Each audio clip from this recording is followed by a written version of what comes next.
সুপ্রিয় দর্শক শ্রোতা, অবশেষে এমপিভুক্ত শিক্ষকদের জন্য যে উৎস ভাতা বাড়ছে সেটা কিন্তু নির্ধারিত হয়ে গেল এবং সেটা কত পার্সেন্ট আপনারা দেখতে পাচ্ছেন দৈনিক প্রথম আলো পত্রিকায়। এখানে বলা হচ্ছে যে এমপিভুক্ত শিক্ষকদের উৎস ভাতা বাড়ছে।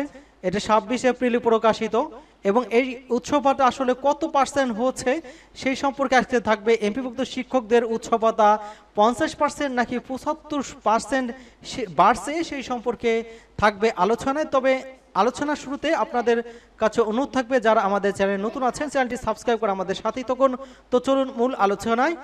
এখানে যেটা বলা হচ্ছে যে এমপিভুক্ত শিক্ষক কর্মচারীদের যে প্রতিষ্ঠান এমপিভুক্ত শিক্ষকদের উৎস ভাতা বাড়ানোর সিদ্ধান্ত নিয়েছে সরকার। নতুন সিদ্ধান্ত অনুযায়ী তারা 50% উৎস ভাতা পাবেন নাকি 75% উৎস ভাতা পাবেন।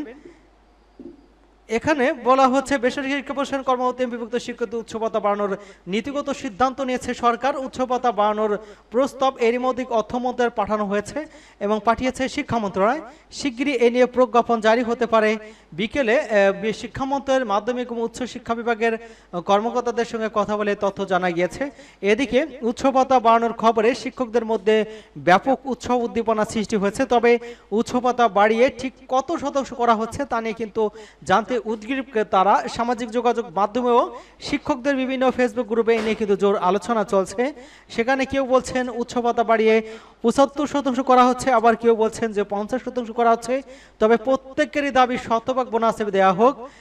এবং বিষয়টি নিয়ে জানতে চাইলে শিক্ষা মন্ত্রণালয়ের কর্মকর্তাদের সঙ্গে যোগাযোগ করা হলেও তারা কেউ এই নিয়ে সরাসরি গণমাধ্যমে কথা বলতে রাজি হননি। মন্ত্রণালয়ের মাধ্যমিক এবং উচ্চ শিক্ষা বিভাগের এক কর্মকর্তা নাম প্রকাশ না করার শর্তে কিন্তু বলেছেন যে শিক্ষকরা বর্তমানে বেতনের 25% উচ্চ ভাতা পেয়ে থাকেন। এটি 25% বাড়িয়ে 50% করার প্রস্তাব হয়েছে এবং অর্থ মন্ত্রণালয়ের সম্মতি পাওয়ার পরে এই বিষয়ে প্রজ্ঞাপন জারি করা হবে এবং শিক্ষকদের উচ্চ ভাতা 75% করা হবে এমন গুঞ্জন ছড়িয়েছে। বিষয়টি সত্য কিনা এমন প্রশ্নের জবাবে কর্মকর্তা বলেছে যে 75% করা হচ্ছে না, এটা সম্ভব না। আমরা 50% প্রস্তাব পাঠিয়েছি। আশা করছি আসন্ন ঈদুল আজহার থেকে শিক্ষকরা 50% উৎস ভাতা পাবেন। এবং এই স্থানীয় সরকার পল্লী উন্নয়ন এবং সময় এবং যুবা ক্রীড়া উপদেষ্টা আসিফ মাহমুদ সজীব ভুঁইয়া কিন্তু তার ফেসবুক পোস্টে ঈদুল আজহার বোনাস 25% থেকে বাড়িয়ে 50% করার অন্তর্বর্তী সরকারের সিদ্ধান্তের কথা জানিয়েছেন। এবং শিক্ষা মন্ত্রণালয়ের মাধ্যমিক উচ্চ শিক্ষা বিভাগের একজন কর্মকর্তা প্রথম আলোকে বলেছেন যে শিক্ষকদের 50% উৎস ভাতা দেওয়ার সিদ্ধান্ত কার্যকর হলে এই ঈদে অতিরিক্ত 229 কোটি টাকা লাগবে। সারা দেশে এমপিভুক্ত শিক্ষক কর্মচারী আছেন প্রায় 5 লাখ। তারা সরকার থেকে বেতনের মূল অংশ এবং কিছু ভাতা পান এবং বর্তমানে বেসরকারি শিক্ষা প্রতিষ্ঠানে এমপিভুক্ত শিক্ষক কর্মচারীরা মূল বেতনের 25% উচ্চ ভাতা পাচ্ছেন। এই উৎস ভাতা তাদেরকে বাড়িয়ে 50% করা হচ্ছে। এটা কিন্তু স্পষ্টভাবে সিদ্ধান্ত দেওয়া হয়েছে অর্থমন্ত্রণালয়ের পক্ষ থেকে, এমনটা কিন্তু জানানো হয়েছে। তবে প্রজ্ঞাপনের জন্য অপেক্ষা করতে হবে, যে প্রজ্ঞাপনের মাধ্যমে কিন্তু বিষয়টা স্পষ্ট হবে যে 50% নাকি 75%।